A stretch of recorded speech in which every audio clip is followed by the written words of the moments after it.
বসতে হবে, বসতে হবে, সবাইকে সুস্থ হয়ে বসতে হবে ঠিকভাবে। জি জি, বসতে হবে, স্লোগান বন্ধ করতে হবে। আপনাদের সাথে সরাসরি 24 জুলাই শহীদদের পরিবারের সাথে এক মিনিট, এই যে ভাই,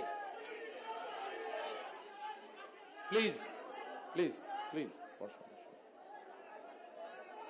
জুলাই শহীদ পরিবারের সদস্যদের সাথে আমার এই প্রথম সরাসরি কথা বলার সুযোগ হয়েছে। দয়া করে আমাকে দুটো সুযোগ দিলে, 2 মিনিট দিলে আমি আপনাদের সামনে আমার দুটি কথা তুলে ধরতে চাই। বিসমিল্লাহির রহমানির রহিম। আজকের এই মহতী এবং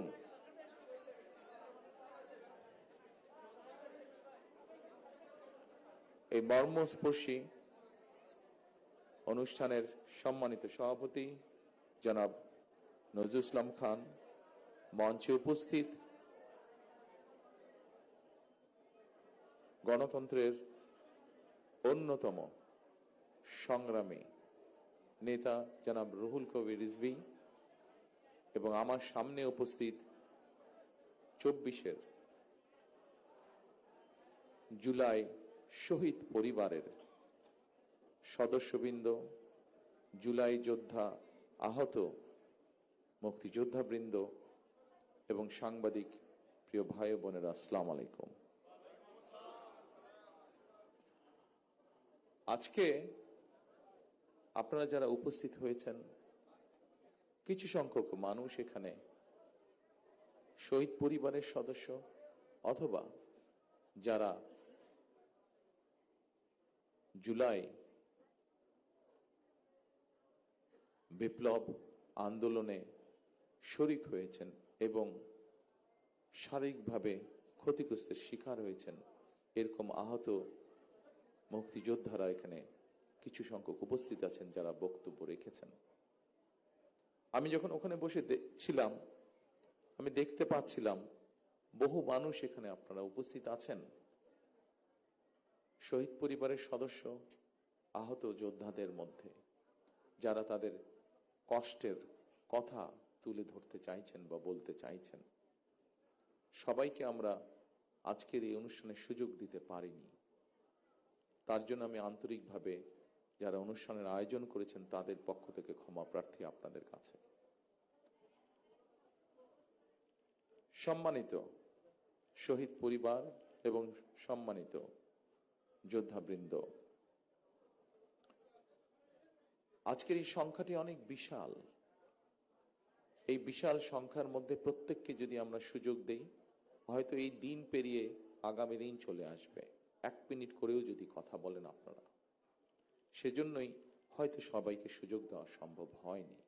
তবে সংক্ষেপে আজকের সভাপতি ওনার বক্তব্যে একটি কথা তুলে ধরেছেন। আপনারা যখন কথা, আপনাদের কষ্টের কথা, ব্যথার কথা, ত্যাগের কথা বলার জন্য ব্যাকুলভাবে সকলের দৃষ্টি আকর্ষণের চেষ্টা করছিলেন, অস্থিরভাবে প্রকাশ করছিলেন নিজের মনের কষ্টের কথা, তখন আমি এবং নজরুল ইসলাম খান সাহেব বসে একটি সিদ্ধান্ত গ্রহণ করেছি, যা উনি আপনাদের সামনে তুলে ধরেছেন। বাংলাদেশ জাতীয়তাবাদী দল বিএনপি এর আগে যখন দেশ পরিচালনার দায়িত্বে ছিল, তারা মুক্তিযোদ্ধা মন্ত্রণালয় নামক একটি মন্ত্রণালয় তৈরি করেছে, যা 1971 সালে যারা মুক্তিযুদ্ধে শহীদ হয়েছেন, আহত হয়েছেন, অর্থাৎ এক কথায় মুক্তিযোদ্ধা পরিবারদের কল্যাণ তারা দেখভাল করে থাকে। আমরা সিদ্ধান্ত নিয়েছি যে ইনশাল্লাহ বাংলাদেশের মানুষের সমর্থনে বাংলাদেশ জাতীয়তাবাদী দল আগামী দিনে সরকার গঠনে সক্ষম হলে এই শহীদ পরিবার যারা আছেন, জুলাই যোদ্ধা যারা আছেন, জুলাই আন্দোলনের যারা শহীদ পরিবার বা যোদ্ধা আছেন, তাদের যে কষ্টের কথাগুলো যে কয়জন ব্যক্তি, যে কয়জন মানুষ তুলে ধরেছেন কষ্টের কথাগুলো, এই কষ্টগুলোকে যাতে আমরা কিছুটা হলেও সমাধান করতে পারি, যাকে আমরা হারিয়ে ফেলেছি তাকে তো আমরা ফিরিয়ে আনতে পারবো না, কিন্তু যারা পেছনে রয়ে গিয়েছেন সেই পরিবারের সদস্যদের বিভিন্ন সুবিধা অসুবিধাগুলো যাতে দেখভাল করতে পারি এই মুক্তিযোদ্ধা মন্ত্রণালয়, কারণ তারাও একজন মুক্তিযোদ্ধা, তারাও আপনারা মুক্তিযোদ্ধা হিসাবে আপনারা গণ্য। 71 সালে এই দেশের মানুষ, মুক্তিযোদ্ধারা এই দেশের স্বাধীনতা অর্জনের জন্য জীবন দিয়েছিলেন, এই দেশের স্বাধীনতা অর্জনের জন্য যোদ্ধারা ত্যাগ স্বীকার করেছিলেন। ঠিক একইভাবে 24-এ যে যোদ্ধারা যুদ্ধ করেছেন তারা স্বাধীনতা সার্বভৌমত্ব রক্ষার যুদ্ধ করেছেন। স্বাধীনতা সার্বভৌমত্ব অর্জিত হয়েছিল 71 সালে, তাকেই আবার রক্ষা করা হয়েছে 2024 সালে। সেজন্যই মুক্তিযোদ্ধা মন্ত্রণালয়ের মধ্যে আমরা আরেকটি ডিপার্টমেন্ট তৈরি করব, যাদের দায়িত্ব হবে এই মানুষগুলোর দেখভাল করা। ইনশাআল্লাহ।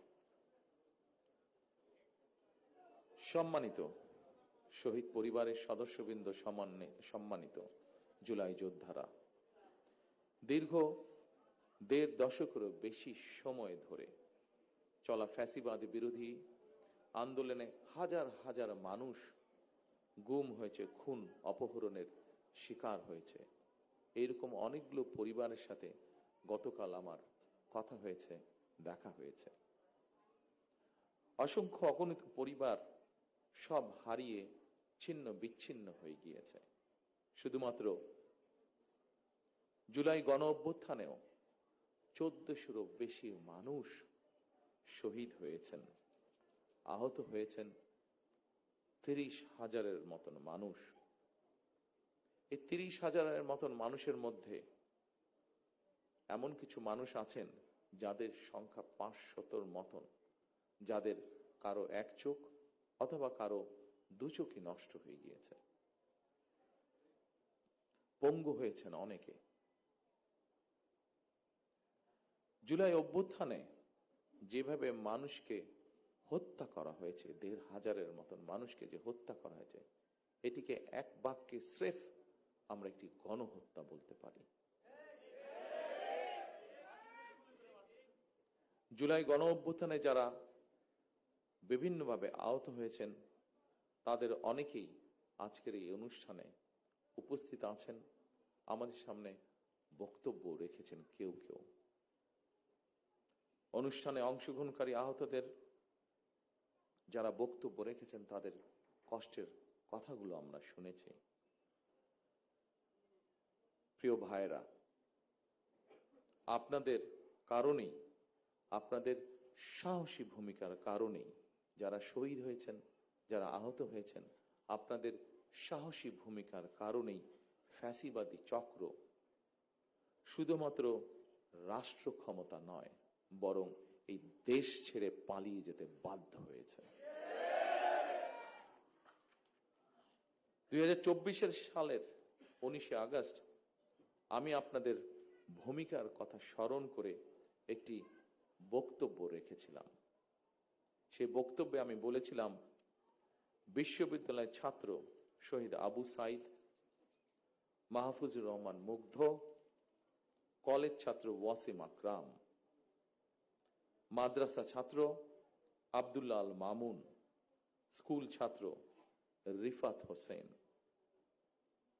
কুমিল্লার আইনজীবী আবুল কালাম, চুয়াডাঙ্গার রাজমিস্ত্রি উজ্জ্বল হোসেন, নোয়াখালীর দোকান কর্মচারী আসিফ, বরগুনার ওষুধ কোম্পানির সেলসম্যান আল আমিন, পাবনার গাড়ি চালক আরাফাত হোসেন, মিরপুরের গুলিবিদ্ধ 22 বছর বয়সী মুত্তাকিম, দোকান কর্মচারী আতিকুল, অষ্টম শ্রেণীর শিক্ষার্থী তামিমের মতন অনেকের হাত কিংবা পা কেটে ফেলতে হয়েছে। গণহত্যা থেকে 6 বছরের শিশু রিয়া গোপাও কিন্তু রেহাই পায়নি সেদিন। এক বক্তব্যে হয়তো আমরা সকলের নাম বলতে পারবো না, এত মানুষ শহীদ হয়েছেন এত মানুষ আহত হয়েছেন। ফ্যাসিবাদ শাসন শোষণের বিরুদ্ধে 2024 সালের গণ অভ্যুত্থানে দল, মত, ধর্ম, বর্ণ নির্বিশেষে দেশের স্বাধীনতা প্রিয়, গণতান্ত্রিকামী প্রত্যেকটি সেক্টরের প্রতিটি শ্রেণী পেশার মানুষ সেদিন রাজপথে নেমে এসেছে। সেদিনকার যত ছবি উঠেছে, ক্যামেরায় বন্দি যত ছবি উঠেছে, প্রত্যেকটি ছবি এই কথারই সাক্ষ্য দেয়।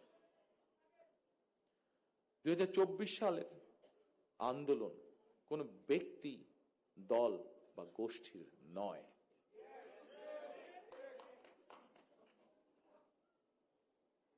সম্মানিত উপস্থিত শহীদ পরিবারের সদস্যবৃন্দ, সম্মানিত জুলাই যোদ্ধারা, এই আন্দোলন ছিল সত্যিকার অর্থেই অধিকার হারা গণতান্ত্রিকামী মানুষের গণ আন্দোলন। এ কারণেই আমি বলি 1971 সাল ছিল স্বাধীনতা অর্জনের, 2024 সালের আন্দোলন ছিল দেশ এবং জনগণের স্বাধীনতা রক্ষার। সুতরাং 2024 সালকে যদি সুসংহত করতে হয়, তাহলে দেশের সকল নারী, পুরুষ তথা প্রতিটি নাগরিকের রাজনৈতিক এবং অর্থনৈতিক স্বাধীনতা নিশ্চিত করা অবশ্যই প্রয়োজন। যারা স্বাধীনতা রক্ষার আন্দোলনকে দলীয় স্বার্থ রক্ষার আন্দোলনে পরিণত করতে চায়, তাদের সম্পর্কে স্বাধীনতা প্রিয়, গণতান্ত্রিকামী প্রিয় মানুষকে অবশ্যই সজাগ থাকা জরুরি। 2024 সালের দেশ এবং জনগণের স্বাধীনতা আন্দোলনে হতাহত পরিবারের স্বজন কিংবা আহতদের অবর্ণনীয় কষ্টের কথা আমরা আজকে আমাদের এই অনুষ্ঠানে শুনেছি। তাদের এই কষ্ট কোনো কিছু দিয়ে মোচন করা সম্ভব নয়, কারণ আমিও জানি স্বজন হারানোর বেদনা কতটুকু। কোনো কিছু দিয়ে এই কষ্ট মোচন করা যায় না। তবে দুইভাবে আমরা গণ অভ্যুত্থানে আহতদের ক্ষতিপূরণ দেওয়ার চেষ্টা করতে পারি। এক, রাষ্ট্রীয় উদ্যোগে তাদের সর্বোচ্চ চিকিৎসা নিশ্চিত করা। দুই, সম্মানিত উপস্থিতিবৃন্দ, আগেই বলেছি আমি,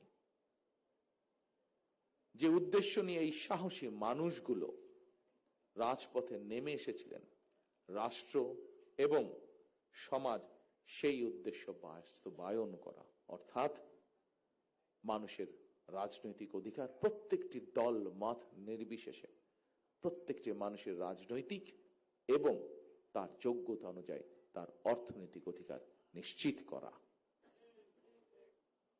দীর্ঘ 1.5 দশকের বেশি সময় ধরে ফ্যাসিবাদ বিরোধী ধারাবাহিক আন্দোলন এবং 2024 সালে ফ্যাসিবাদ বিরোধী আন্দোলনে বীর শহীদ এবং আহত এবং হতাহতদের প্রতি রাষ্ট্রের অবশ্যই দায়িত্ব রয়েছে। একটি দায়িত্বশীল রাজনৈতিক দল হিসাবে বিএনপি সেই দায়িত্ব অনুভব করে, যার কথা একটু আগে আমি এবং আজকের অনুষ্ঠানের সভাপতি সাহেব উল্লেখ করেছেন আপনাদের সামনে। জনগণের রায় বিএনপি রাষ্ট্র পরিচালনার দায়িত্বে পেলে অবশ্যই পর্যায়ক্রমিকভাবে আমরা আমাদের সেই দায়িত্ব, সেই অঙ্গীকার, সেই প্রতিশ্রুতি আপনাদের সামনে এবং দেশের মানুষের সামনে ইনশাআল্লাহ পূরণ করব।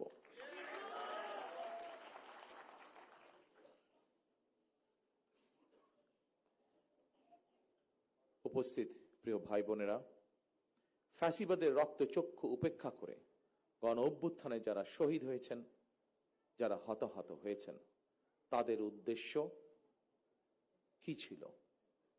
তাদের উদ্দেশ্য ছিল একটি স্বনির্ভর, একটি নিরাপদ, একটি গণতান্ত্রিক বাংলাদেশ গড়ে তোলা।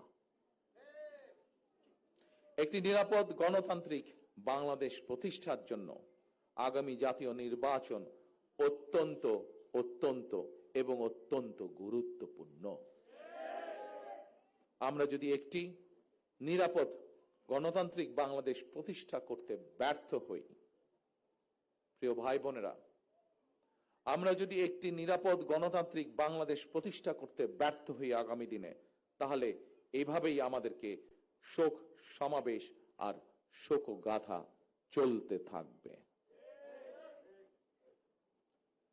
সুতরাং আর শোকগাথা বা শোক সমাবেশ নয়, বরং আসুন গণতান্ত্রিক আমি মানুষ আগামীর বাংলাদেশে গণতন্ত্রের বিজয় গাথা রচনা করবে ইনশাআল্লাহ।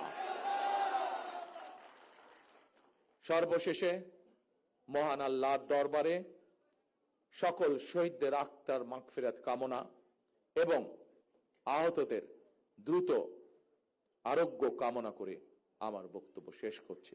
আল্লাহ হাফেজ। বাংলাদেশ জিন্দাবাদ। বাংলাদেশ জাতীয়তাবাদী দল জিন্দাবাদ। আসসালামু আলাইকুম।